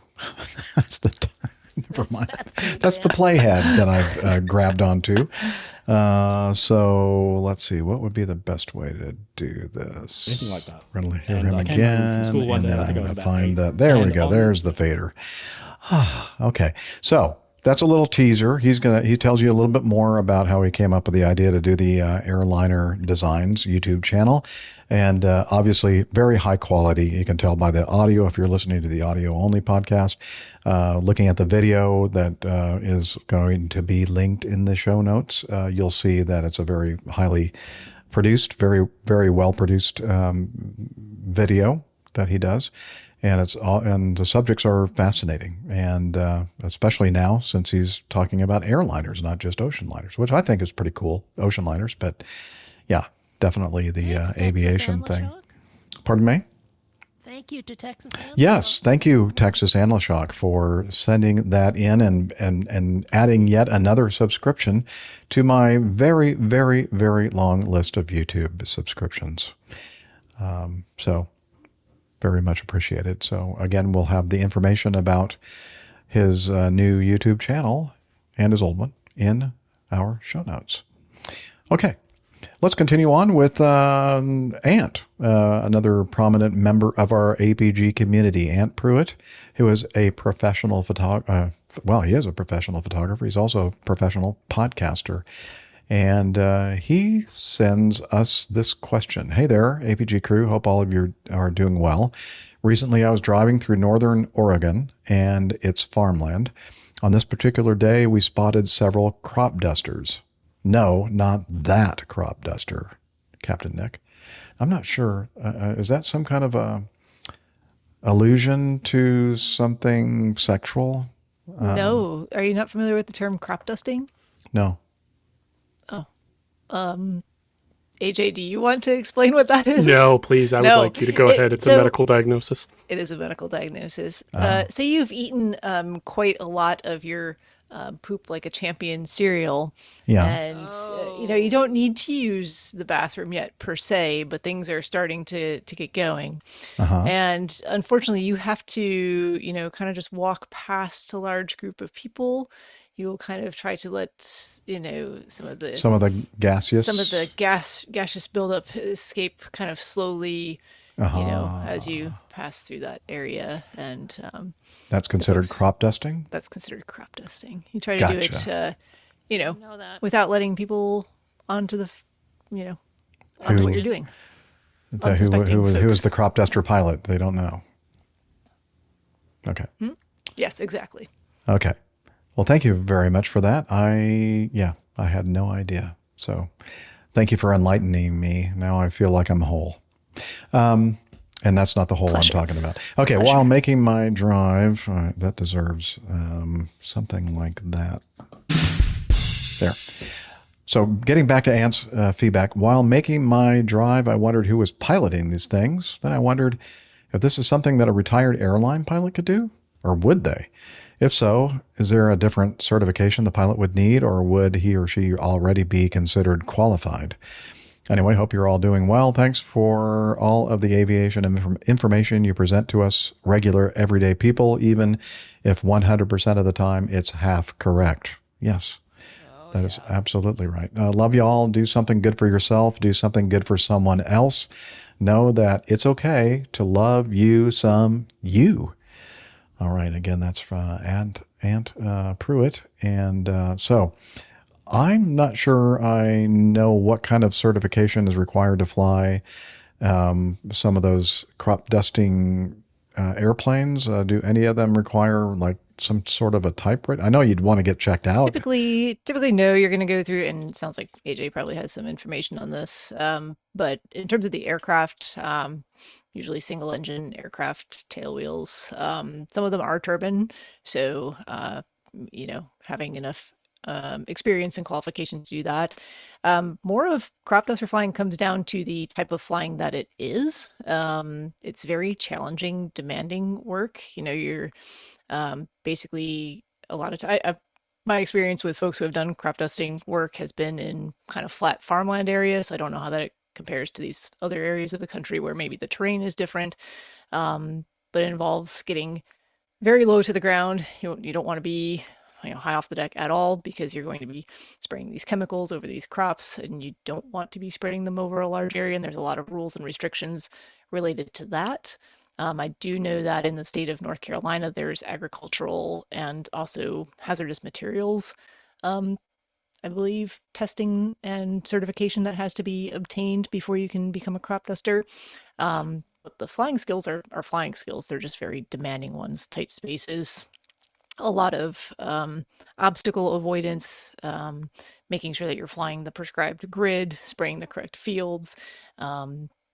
It's a lot. Precision flying, and it's kind of like, as Liz is saying in the background, kind of an aerobatic performance every time you go up there and do your job. Yeah, it's impressive to watch. It's high risk.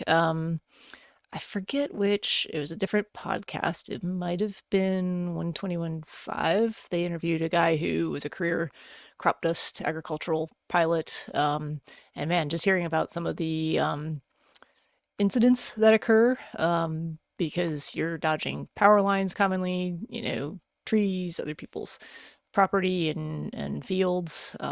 Yeah, it's intense. Dodging shotgun blasts from irritated neighbors. Hopefully not, but What do you say, AJ? You know something about this?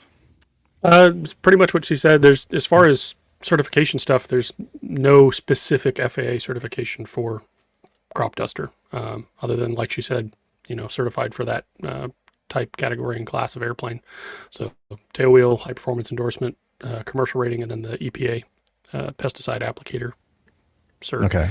The big training part is usually, I did a little bit of looking into this when looking for flying jobs, and you're looking at a 1 to 2 year commitment before you get in an airplane. Usually with a lot of these places, they want you to come and work on the ground as part of the crew and understand the whole operation, how everything works, before you ever even get in an airplane. So it's not just, oh, you're a pilot, cool, jump in and fly. It's not quite that simple. But as far as technical certifications, it is pretty simple.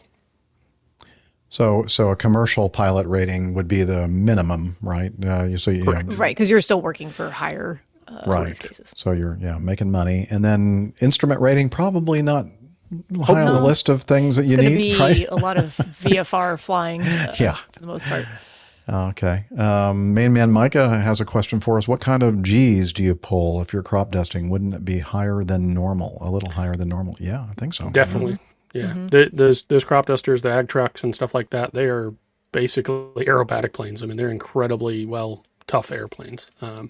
There's been stories of them landing, clipping a power line or something like that, and still actually landing, missing chunks of the wing and all kinds of crazy stuff. So they're pretty tough airplanes. Yeah. And you're trying to fly right down along the field until the last possible moment to cover as much of that surface as possible, but you may have an obstacle, not that far ahead of you. So you're going to perform some pretty high performance maneuvers to basically gain altitude, get over those obstacles, and then go right back down onto the next field. And even the turn to do the next track, you're trying to make that as efficient as possible. So you're essentially performing an aerobatic maneuver like a wing over to keep yourself tight, not waste a bunch of time and energy.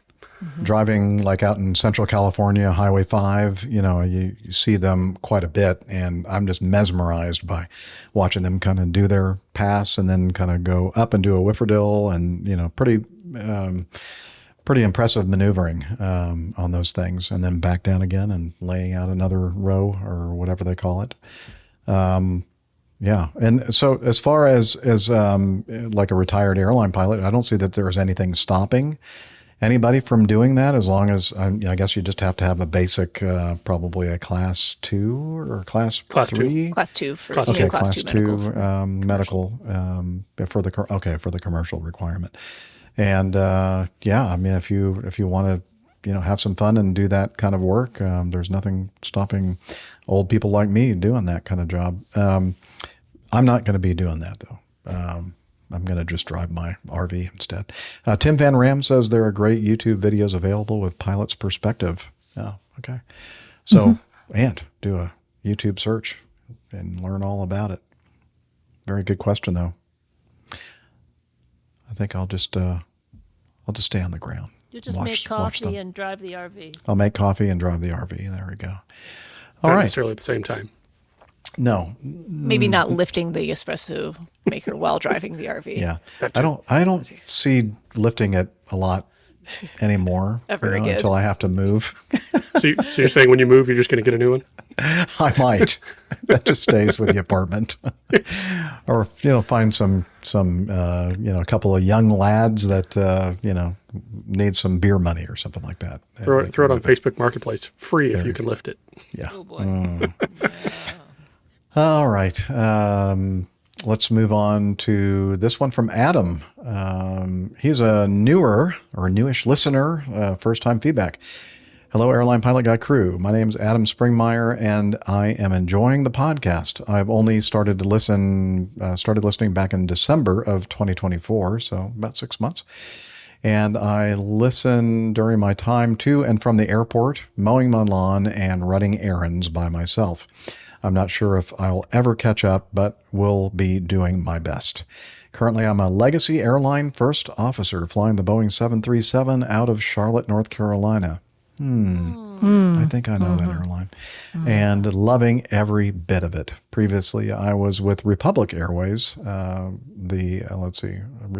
I was with Republic Airways flight. Or I Flying, guess I think. Flying, there we go. The DHC 8402, the Q400, and the ERJ 170-100 and -200 aircraft. I've been with the airlines for over 10 years. In my spare time, I volunteer with the United States Civil Air Patrol, and have been doing that for over 20 years. Wow. I was a squadron commander, flight instructor, mission pilot, check pilot examiner, and still serving as an Air Operations Branch Director and Senior Flight Release Officer. Wow. Sounds like awesome. Yeah, that's amazing. A lot of work. Yeah. When I'm not talking about airplanes or aviation, which my wife will tell you is not very often, I enjoy cooking, smoking great barbecue, and taking care of my family. Great barbecue. That sounds good. As I'm living in the Charlotte, North Carolina area, I offer my invitation to Captain Jeff and Dr. Steph, as they're the closest. And AJ can come along too. And Captain Nick, All-Star producer Liz, and the rest of the crew, I will have to vacuum seal you a plate. All right. And Liz is going, all right. Also, my wife and I have a miracle child who is 10 months old named Lawrence, one German Shepherd named Piper, and one cat named Blackhawk, who is a grouch. I bet Captain Nick and he would get along together. Let's see. I wish to provide a comment or feedback from several episodes, and I'm sorry this email is so long in nature. No problem. Number one, back in one of the 640 episodes, Captain Nick was commenting on a missing aircraft. This was not the missing 777 from a few years ago. I hope the new search and rescue company can locate the aircraft and provide closure to those families. However, when I was flying the Q400, the United ramp crew at Newark Airport lost one of our airplanes. They had moved the aircraft off one of the C-100 gates, towed it to the United company hangars north of the ballpark. This is the massive parking area north of the C concourses where United does their de-icing and remain overnight parking. The crew placed the aircraft behind one of the company hangars and did not document where it was parked. The aircraft was, quote, missing for several days. The aircraft was eventually located, and due to it being out of maintenance and security's reach for a length of time, proper and complete searches and inspections were done before it flew again. I can only imagine the conversation being like, hey, whose plane is sitting here and why? That's interesting. I'm sure that happens at some of the bigger airports. At first, when he was talking about Newark, I was thinking Chicago O'Hare, because like the north half of that airport is just full United, of places for airplanes to go and get lost, I think, behind hangars and stuff. All right, back on another 640 episode, you talked about the Civil Air Patrol aircraft taking back off and searching for a downed aircraft outside of State College, Pennsylvania. I remember this. I was the Air Operations Branch Director that day. The crew had just finished a 4-hour-long mission with 2 other Civil Air Patrol aircraft and 2 U.S. Air Force fighters. The incident commander, another CAP volunteer, had gone back to his regular 9-to-5 job, and I was in charge of the operations until all aircraft were safely on the ground. When I heard what was happening, I began the procedures for the search. The crew did a fantastic job. For anyone who's wanting to know more about this great organization, I would be happy to tell them all about it. Very good. RJ, one of our guest hosts from time to time, is also involved in the Civil Air Patrol out there in Southern California. And I'm sure he could, so we'll have to wait sometime when he's on. Maybe we can have a discussion about the Civil Air Patrol and how people can get involved with it. I had a very short stint in the Civil Air Patrol when I was in Mobile. Well, you're not very civil, so. I'm not very civil. That's why they kicked me out. Number 3, I'm currently listening to episode 658. In this episode, it was mentioned that an ERJ 170-190, common type rating given, took off from the FMS speed selector knob in manual mode. At Republic Airways, we had gone back and forth repeatedly on using FMS pre-programmed airspeeds from the FMS to manual data provided to us from AirRink. Prior to pushback, we would send an ACARS message with the fuel, passengers, bags, and other important codes to obtain our zero fuel weight, or ZFW, center of gravity, CG, N1, D rate temperature, and V speeds. While planning for the approach, we provide similar data and then get back the appropriate V speeds for landing. Most of the time, we would have to change V app or V approach and V ref by 1 or 2 knots from what the FMS thought we should fly for an approach. When Embraer saw/heard what we were doing, they told Republic that we were violating their company-suggested policies and therefore had to change from FMS speeds to manual speeds. This would result in crews constantly changing back and forth on the speed selector. Before every flight, the captain had to verify the speed selector was in the FMS mode. During the after-start checklist, both pilots touched the FMS speed selector knob when reading back the appropriate V speeds. Ideally, this caught and trapped any errors. However, it was still a royal pain, constantly switching back and forth for an airplane that was smart enough to handle this on its own. I have since left Republic Airways, and I'm not sure if this is still the same practice. That's good back information there. Mm-hmm. And it just seems like a recipe for disaster, doesn't it? Like having to always switch between FMS and manual. Mm-hmm. And of course, it turns out that that's the reason why he's mentioning this, is that there was an incident that we were covering that involved that speed selector knob being in the wrong position and leading to an incident. Anyway, back to Adam. Again, thanks for the great podcast. I'm sorry that this email reads more like a chapter from War and Peace. Not at all. Hopefully I can provide more feedback at a later date. Blue skies, Adam. And Nick did respond to Adam. And he says, "Hi, Adam. Love your feedback, and I'm looking forward to my plate of barbecue. Out of interest, the technique you mentioned is called shizakano. Shizakano? Kano? I don't know. It's the Japanese method of touching a control to confirm its setting. Shisakanko translates to pointing and calling. It's a safety procedure where an operator visually confirms a control status by pointing at it and then verbally calling out the name or status. This method helps increase focus and accuracy, reducing errors by engaging multiple senses and proven to reduce errors by up to 85%. It's great to have you on board the show, or aboard the show. Best regards, Captain Nick." Thank you, Captain Nick, for answering Adam. And it's interesting. I started doing that kind of, I don't know at what point in my career, but starting to do that kind of pointing and calling thing, doing checklists, and just kind of forced me to, it wasn't a requirement at Delta for us to do that, but I just, for me, especially during the pre-flight, which is a long checklist procedure that we go through, I'd find that it really helped me make sure that everything was where it was supposed to be. Not 100% foolproof, but it definitely helped cut down on errors for sure. Yeah, it's not foolproof. I do it especially before takeoff, just because we have so many turns through the day. It's takeoff, land, takeoff, land, takeoff, land. So I've just gotten in this habit of, before taking off, visually touch the fuel selectors, both on, touching the trims to make sure they're where I want them set, and then everything else is a visual check. But anything that needs to be in a certain position for takeoff, I look at, touch, and say out loud every time. I think it really helps. I think it's a good way to go. All right, so this is some more feedback from Lindsay McNeil up in Chicago, who initially sent us some feedback about this HBO Max series called The Rehearsal. They're now on season 2, and she says, "Major spoiler alert. Reet. Okay, so if you're watching The Rehearsal and you haven't gotten to the end of it yet, or you're thinking about watching it in the future, you might want to hit pause, fast forward, or something. I don't know how long it's going to take for us to, but you can, if you're listening to the podcast, just click the next piece of feedback you see, the next story. Yeah.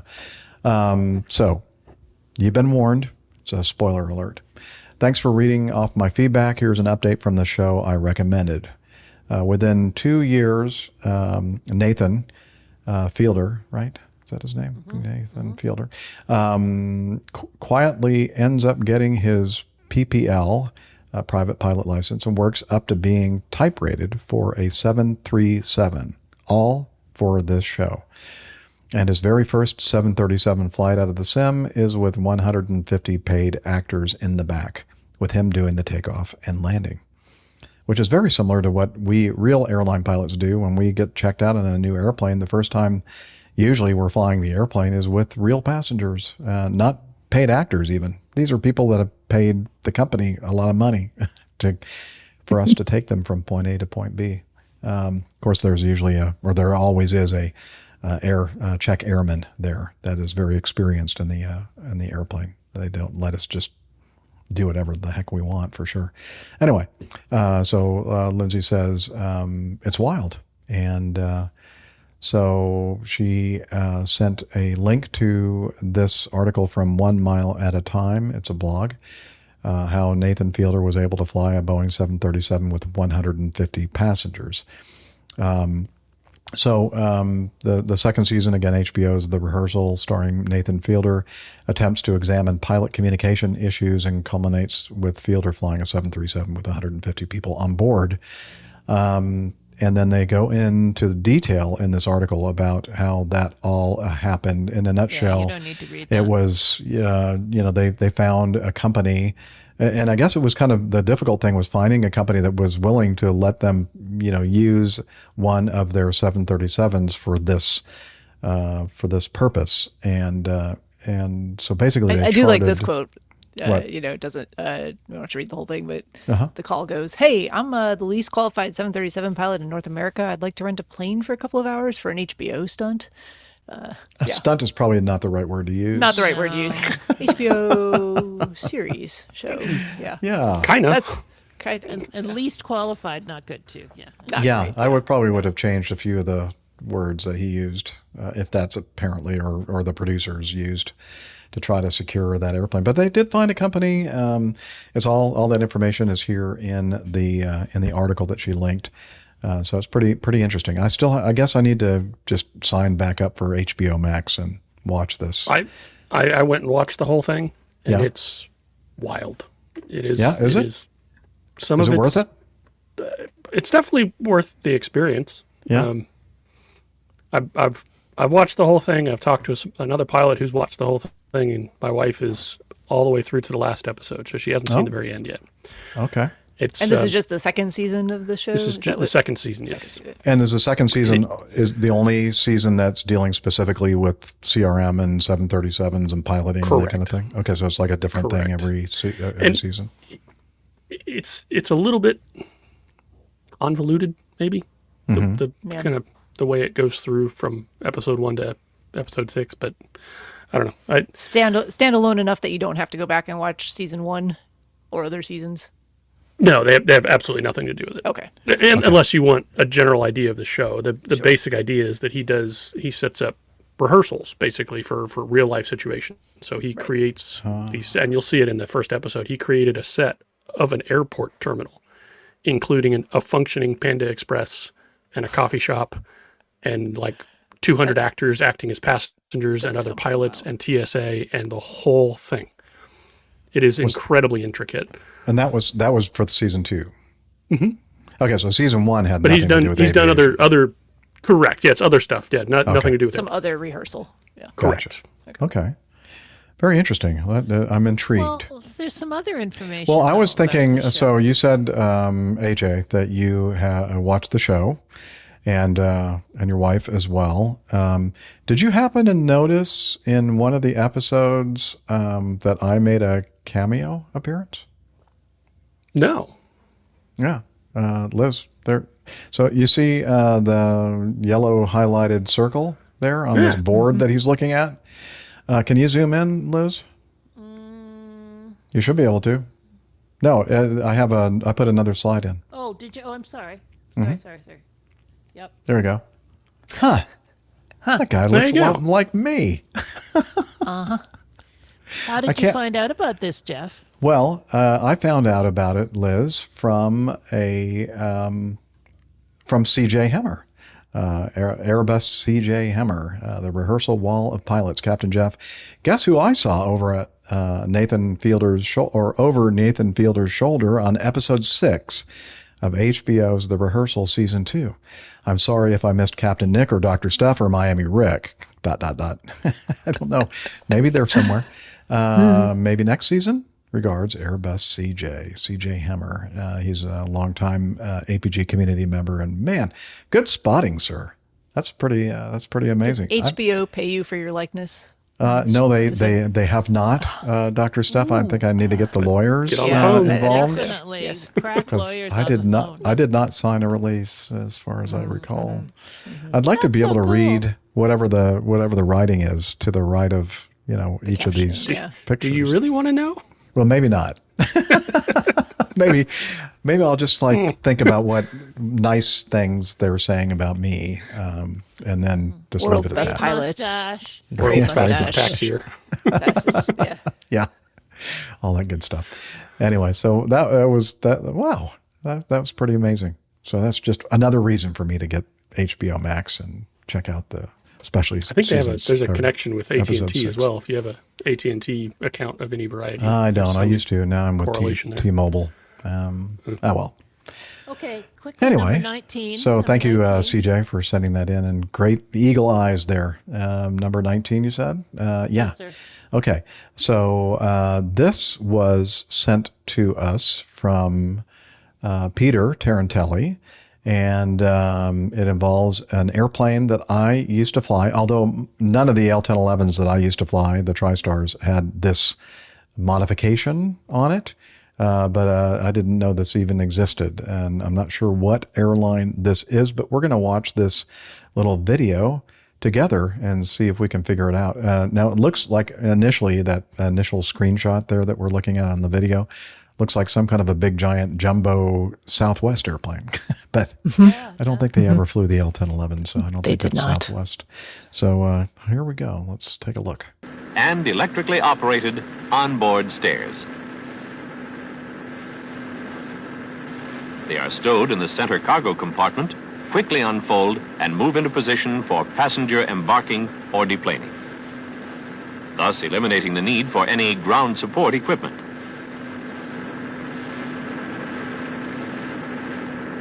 But no handrails or anything. Oh, here they come, Liz. Spoke too soon. Oh, there they are. Okay, sorry, Ron. I don't know if those are stairs that I would want to climb up. They look pretty beefy, actually. Oh, they do look pretty good. They fold in the middle. Oh, yeah. What's the name of the airlines on the stairs, but we can't see it because of those people. Yeah, I know the people are in the way and we can't see the name of the airline on the stairs, but that obviously was some sort of an option that airlines could sign up for. I'm sure it was not cheap, and it must have been extremely heavy too to be carrying around.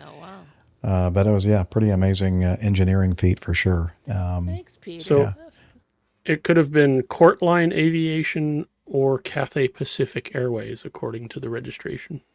Oh, okay. Yeah. It had a British registration on it, right? Yeah, Golf Bravo Alpha Alpha Alpha. Actually, no, it's either Courtline or Lockheed owned it. So maybe it was owned by Lockheed because they were doing the commercial.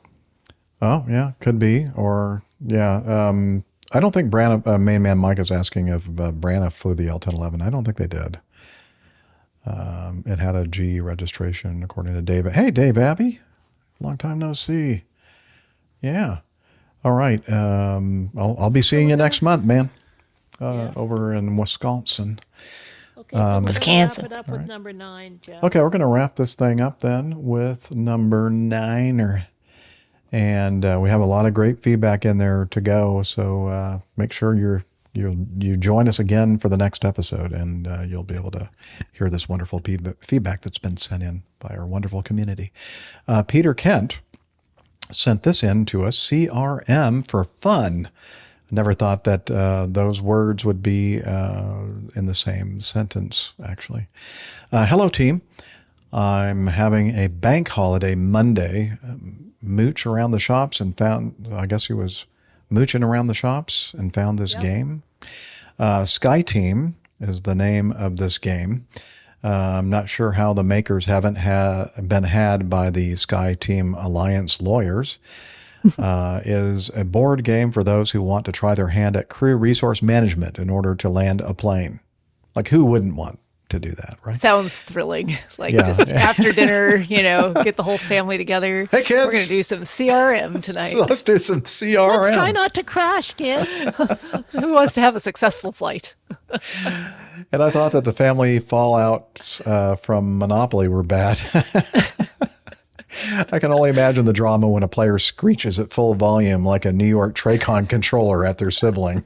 Actually, this could be very entertaining. It could be. This, Peter, sorry. I think the next APG meetup we should be playing. Yeah, we need to get this game. I note from the back of the box that there's space on the board for the pilots' coffee cups. Perhaps it's aimed at Airbus pilots who have been known to direct their drinks over the controls. It's not just Airbus pilots. Anyway, it would be interesting to hear if any of the crew or audience have tried this game and if it's worth a play. He says, as a Brit, I'm typing this in the voice of Captain Nick. Too bad. It's too bad that Nick didn't join us today on the episode because he could have read this in his own voice. And again, that's from Sir Peter of Kent. And I'm sure you were showing the pics that he included of Sky Team, prepare for landing. Yes, and what's this scorpion mask thing on the bottom right-hand corner? I don't understand that. Two-player co-op, immersive, high drama. Well, okay. I think it's another game. Oh, or maybe it's okay. the company. I think it's the that game makes it. company. Yeah, it's the game company like Hasbro or something. I see. Landing I see. procedure. It's a bit Communicate with pricey, the isn't it? tower. Yeah, tell us about £30 this. for a board game? Oh, £30. Yeah, that's a lot. That seems excessive. That's a pricey It's board like, game. what, $40-something? That is not cheap. Let's see. I like the landing procedure here, though. Communicate Okay. with the control tower, adjust the airplane's axis, Oh, manage yeah. the speed of the engines, deploy the flaps, lower the landing gear, prepare the brakes. It's all important stuff, except for I'm not sure about the airplane's axis. How would you adjust the airplane's axis? Is that the airplane axis lever? Yes. Okay. It's the big the airplane button. axis lever that's right in front of you. Axis of evil. The axis of evil. They're not talking about getting landing clearance there at all. No, you just have to we don't need communicate. that. with You just communicate. Yeah. Communicate with the Hey, how you doing? Fine. Hey, Sup, y'all? what are you doing? You just landed without clearance. What are you wearing? Oh, I Have you was seen this new communicating with HBO Max series? It's interesting. It's wild. There's another board game that just came out or is about to come out. It's all about air traffic control, and it was a Kickstarter, and it is a bit pricey as well. But it's similar kind of concept to what you guys were saying. It sounds like, why would you intentionally put yourself in that situation? Like, that sounds terrible. Really? That's like the exciting. highest stress job there is, and make it a game. Yeah. Start I drinking mean, heavily. it's worked in medicine. Operation. Oh, that's true. Lots of doctors. Yeah. Well, But that is do good. they have Backstabber as a game? No. No, backstabbing hasn't made it mainstream. Sorry. Is All that right, part of your let's wrap- training for like doing the injections in the spine? Is like you have yes. like a game thing, like if you like accidentally touch the wrong part of the spinal cord or something. Lobotomy, the board game. Yeah, exactly. You just crippled this person for Thankfully, nothing that dramatic or nothing that life. exciting. All right, let's Exciting, wrap yeah. this baby up. All right, let's wrap this baby up, and we'd wrong like place. to point you to RV at Airline Pilot. No, sorry, at airlinepilotguy.com. That's our website where you'll find information about the crew and the community, and we have a library. Tiffany does that for us, and merchandise and more information, more detailed information about the plane tales that the old pilot, Captain Nick, does. And we've got a calendar there to see what's going on with the crew, and so much more. So check out our website, airlinepilotguy.com. And Dr. Steph, you're back. Tell us about the social medias. I'd love to tell you about the social medias. There's a few of them. You can find us on that, one of the OGs, not the OG, but an OG, facebook.com/airlinepilotguy, or head over to X. We are at APG Crew, and you can find our handles pinned to the top of that page as well. If you want to look for that show artwork that Captain Nick just seems to get better and better at each week, That's on Instagram, instagram.com/APG crew. If you'd like to watch the recordings of these live shows or join us in the live chat, that's over on YouTube, youtube.com/airline pilot guy. And I believe there's a link to that live recording link on the website as well. So yep, you can find it there. It is, and then, for sure. Wondering if Hillel's around this week to tell us about Slack. I think he might be. Let me check. Hello? Can you tell us about Slack? Okay, but I'm dripping wet. I know, that's part of the deal. Come on over here, just don't get water all over everything. Okay, and now, please tell us about Slack. APG listeners, please join us on our Slack team. Slack is a communication, coordination, and sharing platform that works on your mobile, laptop, or browser. On Slack, we share news and ideas, we suggest episode and plain tales topics, we plan events and meetups. To get into the Slack team, please email me at slack@airlinepilotguy.com. That's SLACK, Sierra Lima Alpha Charlie Kilo @airlinepilotguy.com. Or send me a tweet with your preferred email address to @Hillel, and I'll send you an invitation. That's Hillel, spelled Hotel India 11 Echo 1, and see you in Slack. Thanks a lot, Hillel. Don't be in a rush to put your pants on. It's caught in my zipper, Jeff! That's painful. You tried to warn him. I know, I did. But he just doesn't listen. Never learns. Yeah, never learns. All right. Thanks a lot, Hillel, for all that you do with the Slack thing. And we'd also like to thank our producer, Liz, for all the work that she does, which is most of it. So thank you, Liz, for that. We all love you. And my pleasure. We'd also like to thank our live audience, our live chat room, a bunch of great people over there, and some not so great, but mostly good people that usually join us every week. You're all good. And you should check it out sometime. I think you'd have a good time with these folks. And yeah, I guess that's going to be it. So let's go ahead and just say, wishing you all clear skies, unlimited visibility, and tailwinds. Take care, and God bless. Cheers, y'all. See ya. See you next time. Yeah, he's up in the sky. It's the airline pilot guy. Good day.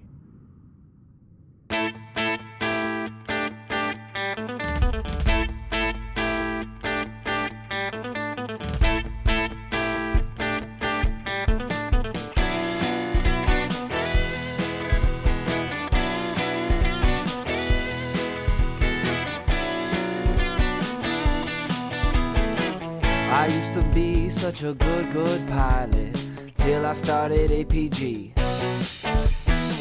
I opened doors for little old ladies. I helped them to their seats.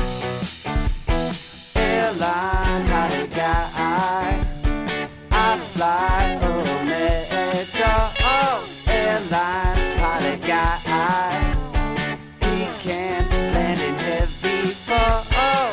I got no friends 'cause I'm always flying. I just don't have the time.